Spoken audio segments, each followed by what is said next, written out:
When you make functional pieces, sometimes being called an artist doesn't sit right with certain people. In some people's minds, art is just for display.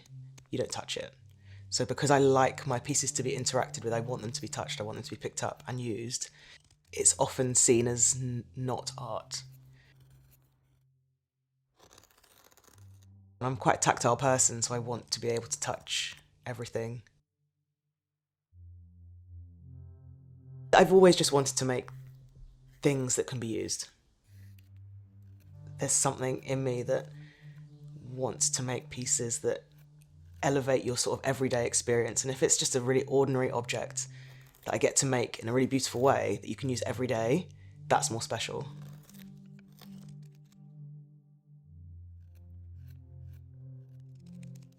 Why does it have to be generic? Why can't it be something a bit more playful and fun?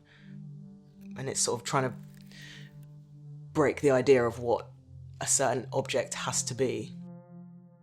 Why do things have to be hidden away? Why can't they be displayed as well as used?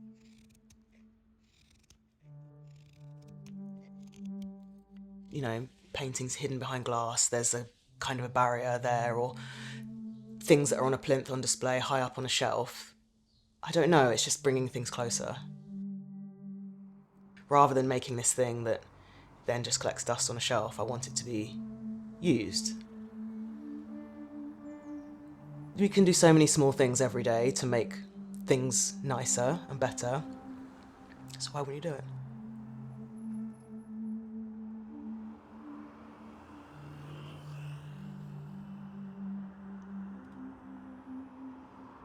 I do a lot of drawing, and it tends to just be really basic, but it is just a way to get the shapes out.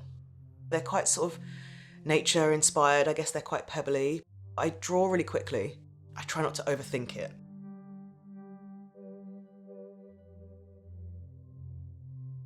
When I was in my early 20s, I got made redundant twice in the space of 2 years and just went on a woodworking course.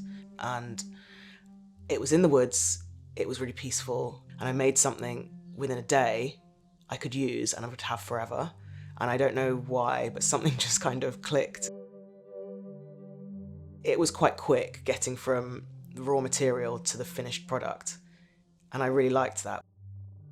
When I worked in fashion, we'd be working 18 months ahead, and you probably wouldn't ever see the finished piece as it was in your head. It was so different.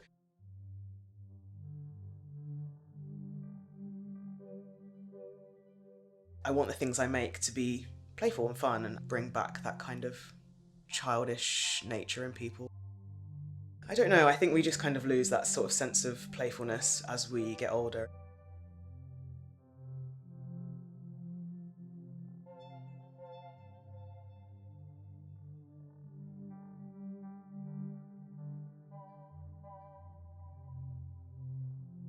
Everything's backlit, everything's shiny, and it is sometimes nice to just take a step away from that. It's like immersing yourself in nature, really, isn't it? That feeling you get when you're so small in like these massive woods, or you know, you're by a big lake and you're just one tiny little dot. I find that's kind of similar because you're sort of so in tune with your surroundings.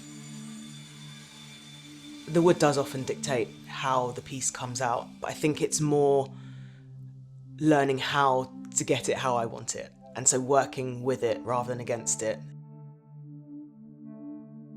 It's a balance between how it looks and how it feels. One's not more important than the other. I think they both need to work in harmony. I guess I'm quite sensitive to my environment, sound, light, texture, even how my clothes feel. So I think it's important that it feels right as well as looks right. And I've always said that I want to make things that make my eyes happy, but it's more and more apparent that it also needs to make my hands happy, and the feel is really important as well. I make the most of every piece I have. It's a natural material. It's never going to do exactly what you want. So it's just kind of finding a way to get as close to what I want as possible. I think it comes back to the touch, and it comes back to using knives and being so close to each tiny cut that comes away, I can physically feel how much force I have to put behind each tiny little movement. They are freeform, organic forms is sort of what I've been drawn to. I don't know why the things are the way they are, they're just things that I enjoy the look of, and that's kind of what's most important to me, that it makes sense. I also just like making things that I haven't seen anywhere else. I don't want to be doing something that someone else is doing. You consume so much online, right? You don't know where your ideas have come from. Is this an original thought, or is this something I've seen someone else doing?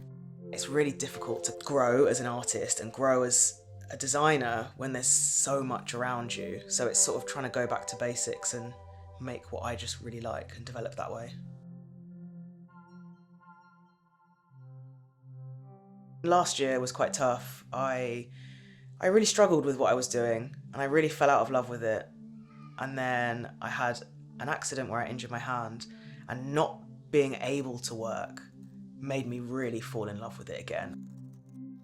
It took me a while to get back into the studio after, and when I did go in there, I was like, I've made all of this stuff. How cool is that? It's so hard to put yourself out there, and you can be really vulnerable, and it can be really disheartening when people don't like things. You just got to do it though, haven't you? You just got to try your best. I put so much into everything, and it's not just the design time, it's physical. I'm putting so much physical work into it. You can see each cut that I've made on this piece of wood that my hands have made. It's an object that's come from my brain, and it's now a thing.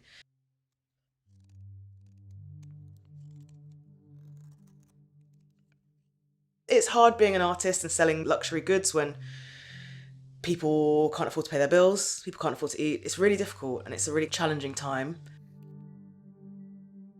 But you just got to keep going. We're kind of in this world of like constant shameless self-promotion.